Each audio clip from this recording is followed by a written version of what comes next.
ahead, Mary.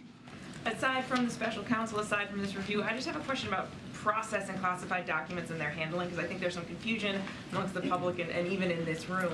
What is the process to make sure that classified documents aren't accidentally or intentionally taken when a president or vice president leaves office? What's the protocol, or is this sort of just a self-review system? It's a good question. I would, on the process and how that works, I would certainly refer you to the White House counsel's office. They would know that. They can walk you through that. My colleagues there, and I know many of you have been in touch with my colleagues in the last 24 hours, in direct touch, and answering many of your questions. So I would refer you to them on the specific process, so that they will certainly guide you in the right way.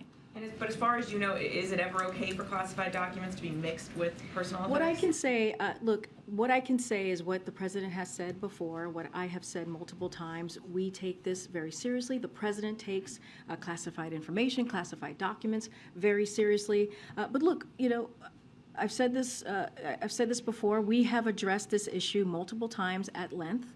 And we have been fully cooperating with the Department of Justice, and now we will be doing the same with the Special Counsel's Office, just to be prudent here and just to make sure that we are consistent. I would refer you anything that is related to this, as it relates to the review, to the Department of Justice or my colleagues at the White House Counsel Office. And we see it as the best way to move forward. We want to respect the process, and so that's what I'm going to do. I'm going to refer you to the Department of Justice. Just to be clear, you're confident he followed whatever protocol was in place? Again, this is something that he takes very seriously.